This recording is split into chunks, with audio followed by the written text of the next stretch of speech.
260,000 stories recorded from legitimate hospitals. Near-death experiences. They should call it after-death experiences, though, because these mothers was like brain dead for the almost completely. Their heart and everything, blood and everything was popped off. It was just dropped. They was flatline, man. And they talk about how these people flew above their bodies. First off, like in most of these cases, they could see everything that happened in the room. Like they could say, "Oh, you were over there, you know, putting weird stuff in my mouth, and you were giving me gas even though I was already dead. I don't know if it's just your procedure." And you kept tickling my booty. And they also had like stuff on top of a shelf, like a book, and it would be like, you know, like crazy doctor stories 69, and they would like, people would fly up and you can only see it because it's like above 6.5 feet tall, the bookshelf. If they fly above their body and look down and they see the book and they're like, oh, and they can recall that. So that's very peculiar. And then a lot of them, they go and meet. Wait, did I say it was 600,000? It's 260,000. Sorry. But anyway, it doesn't really matter. It's a lot. If you decide not to believe all these people, it's up to you. There's way more unaccounted stories. I have some stories too. I'll tell you in a second from people I know. But and then they usually like kind of hover out. Like towards a light. I've actually had a grandma that had that happen to her. And like a voice speaks to them and like asks them if they want to go back or stay there. Or sometimes it just tells them like, hey, you're gonna come back. Which is also like pretty crazy because it's like a choice thing too. Like it knows, and then they do come back. It knows that they're not gonna get bleed to death or whatever happens. I get too into the graphicness of it. Am I still on? I'm like paranoid now.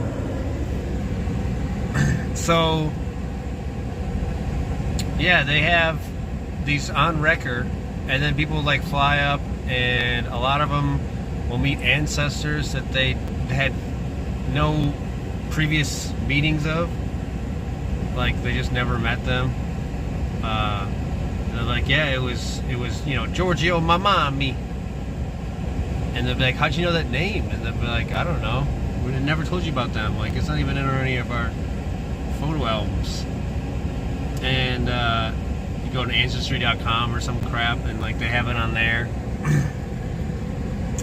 And yeah, it's pretty interesting because I think, well, I tell you this now because a lot of the time people don't realize how much death has like power over their lives, because it incites, you know, horrific fear, but it's not something to be afraid of. I mean, if anything, well, we're talking about like the world after is like a heaven. I mean, not it doesn't have to be the biblical sense, but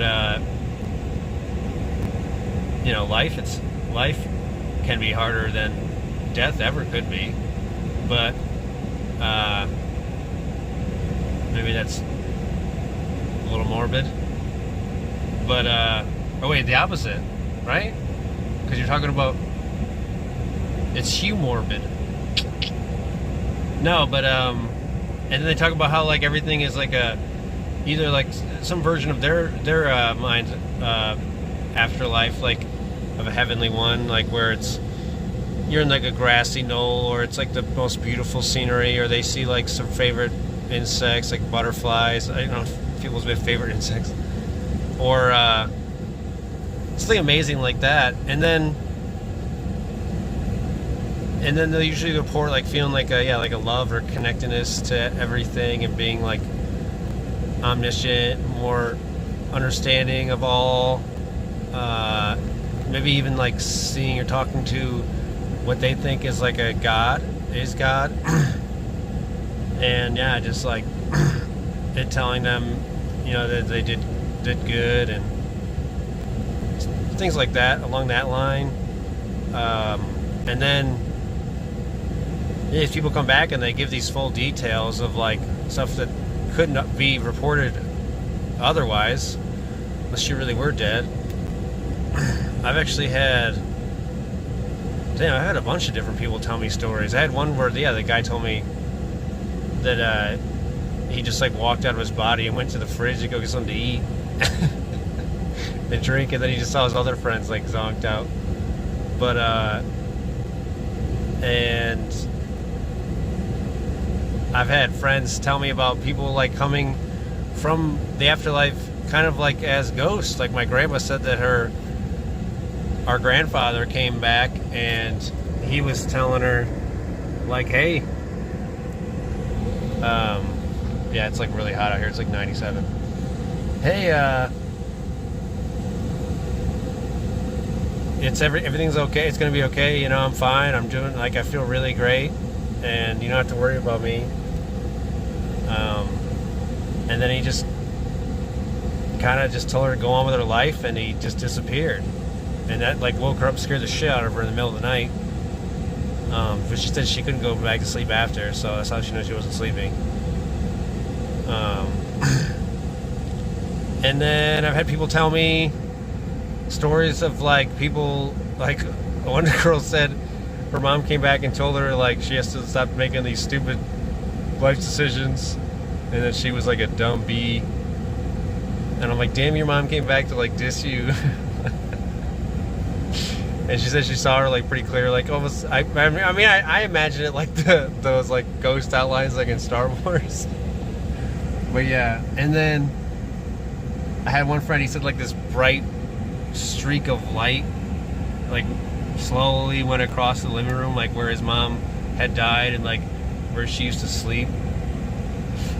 So there's a lot of different stories I've even just heard confirming, even weirder, like kind of like the merging of both realms, that the afterlife and like before life, and having those two being able to merge, which is quite cool. It means that like ancestors of yours that died could be around you, like guiding you and helping you now, which is a lot of people report that as well. I hope to God you can hear me right now. I'm tired of doing this one. And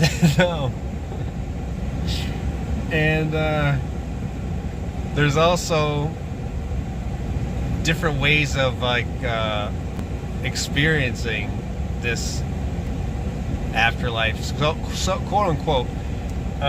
It may not be the exact same like dimension or realm.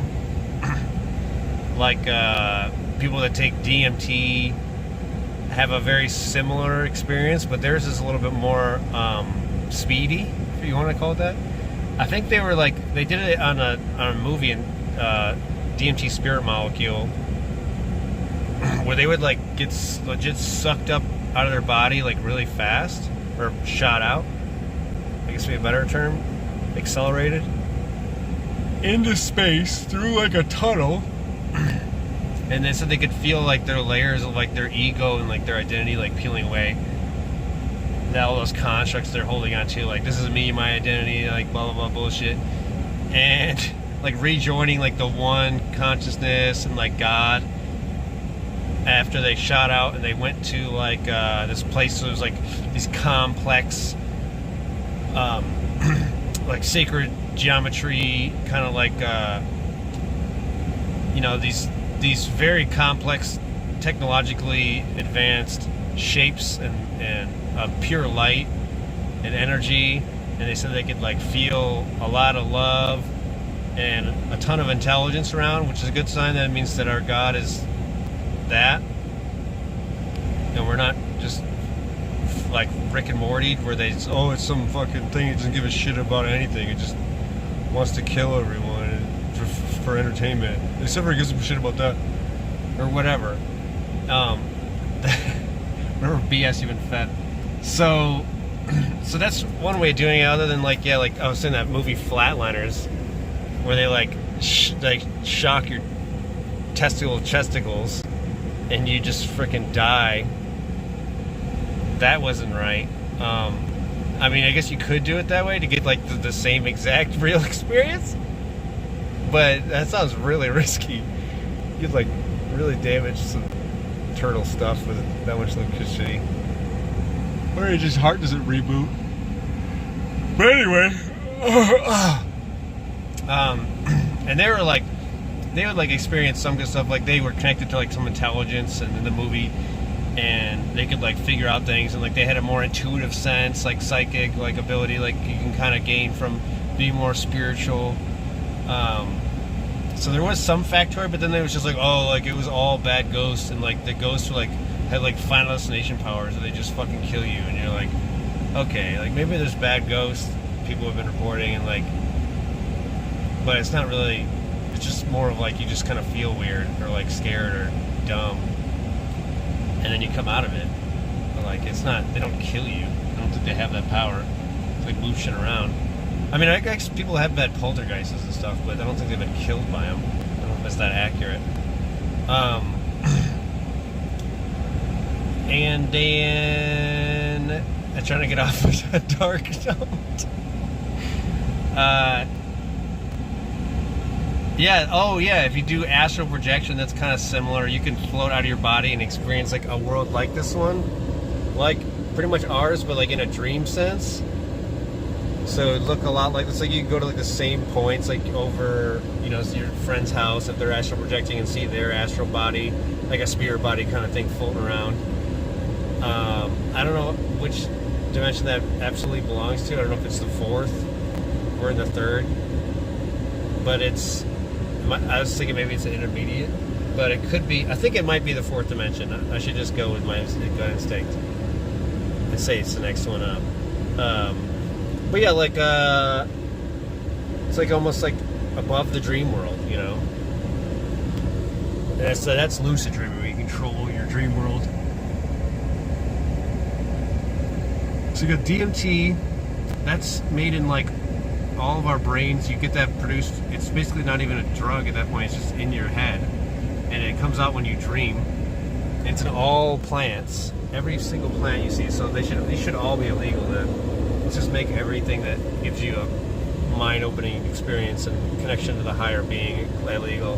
That'd be genius. Then we can make everyone fucking dumb as shit, and we get scared of anything spiritual, because it's all meant to mentally torment you and make you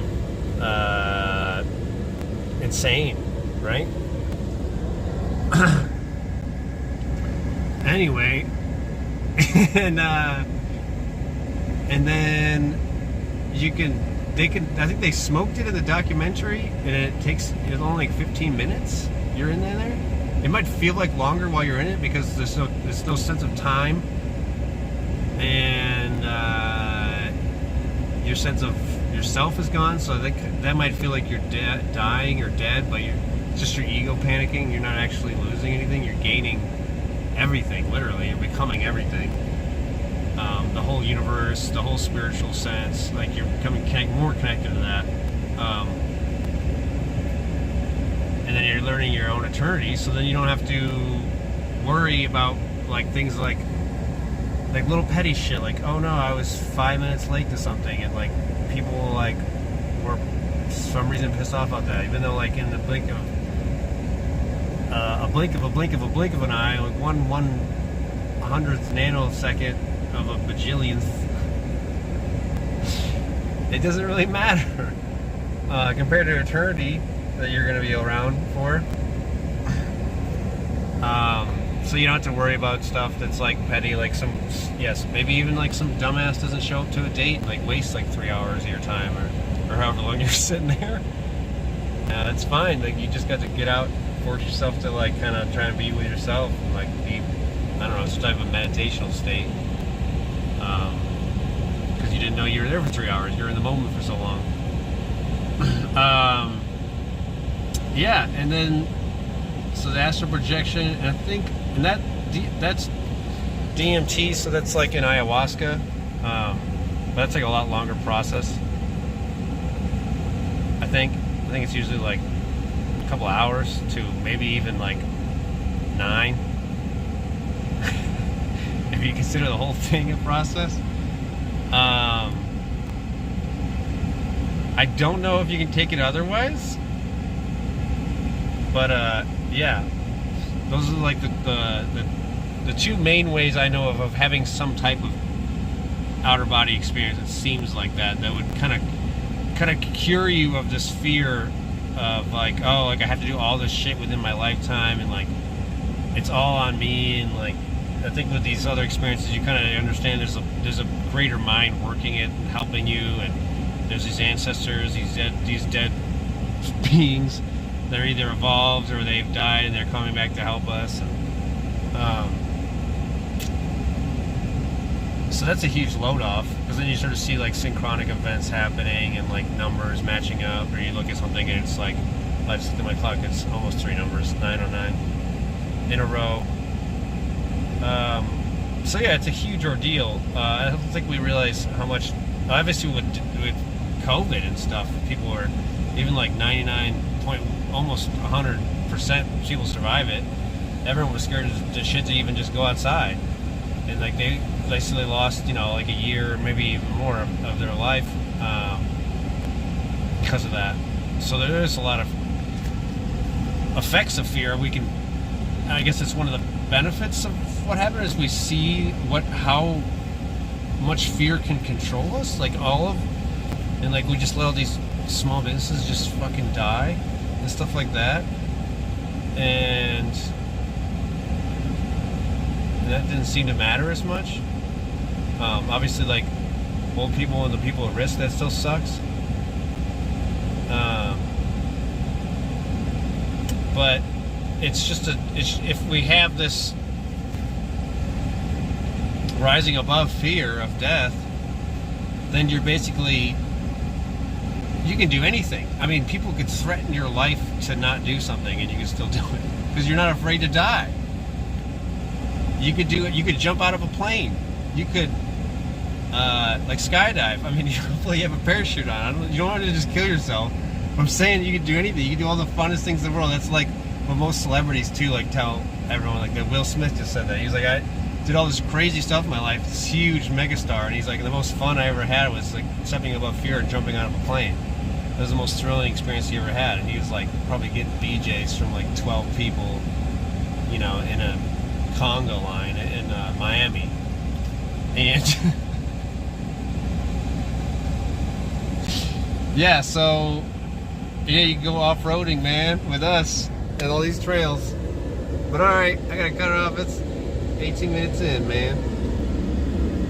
I'll see you living it up, baby!